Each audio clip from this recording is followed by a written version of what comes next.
दूंगा आपके सवालों के जवाब एक विशेष कार्यक्रम में जिसका नाम है आपके सवाल मेरे जवाब।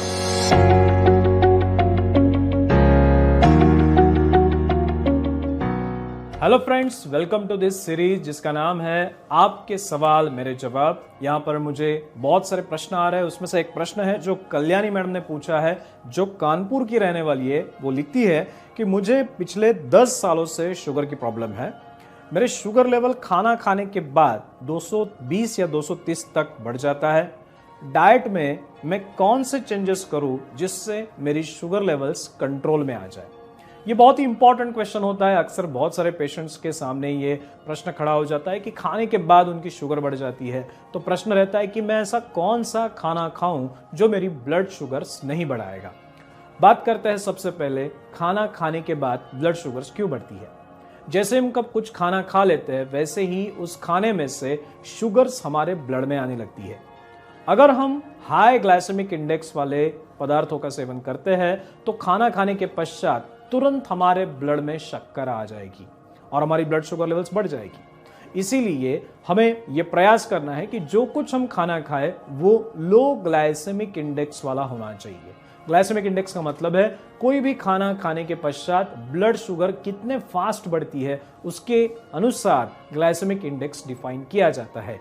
जो हम शक्कर खाते हैं उसका ग्लाइसेमिक इंडेक्स सबसे ज़्यादा है। वैसे ही कुछ फल जैसे आम हुआ, चीकू हुआ या फिर अंगूर हुए, इनके ग्लाइसेमिक इंडेक्स भी बहुत ज़्यादा है। या फिर कार्बोहाइड्रेट जैसे कि स्टार्च हुआ या फिर राइस हुआ, इसके भी ग्लाइसेमिक इंडेक्स ज़्यादा है। ऐसे पदार्थों का अगर हम सेवन करेंगे तो डेफिनेटली ब्लड शुगर्स हमारी बहुत ज़्यादा बढ़ने वाली है। अब यहाँ पर क्या करना है, हमें लो ग्लाइसेमिक इंडेक्स वाले पदार्थों का सेवन करना है। इसीलिए अक्सर हम कहते हैं कि अगर आपको डायबिटीज हो गया है या शुगर्स बढ़ रही है तो आपको राइस अवॉइड करना चाहिए। अगर आप खा रहे हो तो उसकी क्वांटिटी 30 ग्राम से भी कम होनी चाहिए। इसका ख्याल अगर आप रखते हो तो डेफिनेटली आपकी ब्लड शुगर पोस्टप्रांडियल कंट्रोल रहने वाली है। इसी के साथ साथ जो कुछ आटा हम बनाते हैं रोटी का, उसमें मल्टीग्रेन आटा होना चाहिए। उसमें बार्ली का जो कुछ समावेश है वो आपने करना है, क्योंकि बार्ली डायबिटीज के पेशेंट के लिए बहुत बढ़िया है। सोयाबीन का इस्तेमाल, पल्सेस का इस्तेमाल आपके खाने के या रोटी के आटे में होना चाहिए। इसके साथ साथ आपने और एक बात का ख्याल रखना है और वो ये है कि आपके खाने की जो मात्रा है उसे भी आपने कम कर देना है। अक्सर हम जब खाना खाते हैं तो वहाँ पे रोटी, चावल, दाल और थोड़ा सा सलाद या सब्जी रहती है। यहाँ पर हमें क्या करना है, तो कम से कम दिन भर में 250 ग्राम्स ऑफ सलाड्स कंज्यूम करना है, ताकि हमारे शरीर में बहुत ज़्यादा मात्रा में पोटेशियम जाए, फाइबर्स जाए, मल्टीपल विटामिन्स जाए, जो हमें बहुत बढ़िया मदद करने वाले हैं डायबिटीज़ रिवर्सल के लिए। तो हमें 250 grams of salads per day खाना है। दिन में कम से कम 1 से 2 फल आपने खाने हैं, ताकि आपके शरीर में एक ऊर्जा का स्रोत बना रहे। लेकिन फल खाते वक्त इन चीज़ों का ख्याल रखना है कि हाई ग्लाइसेमिक इंडेक्स वाले फल नहीं खाने हैं। इसीलिए लो ग्लाइसेमिक इंडेक्स वाले फल कौन से, तो सिट्रस फ्रूट्स जैसे कि संतरा है, मौसम्बी है, इनका सेवन करना है।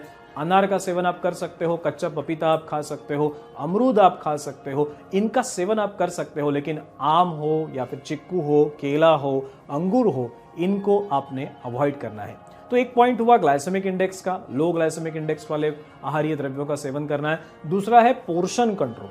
पोर्शन कंट्रोल में जैसे मैंने कहा कि आपने रोटी या चावल अगर आप खा रहे हो तो चावल में आपने ब्राउन राइस लेना है, और अगर ब्राउन राइस ले रहे हो तो उसकी क्वांटिटी भी 30 ग्राम से ज़्यादा नहीं होनी चाहिए। अगर आप रोटियां खा रहे हो तो रोटियों की मात्रा भी कम होनी चाहिए। 30 ग्राम से ज़्यादा आटे की रोटी नहीं बनानी है, यानी हार्डली 1 से 2 फुल्का सिर्फ आपने खाने हैं, और बाकी का जो आपका खाना होगा वो सैलड से फिलअप कर देना है।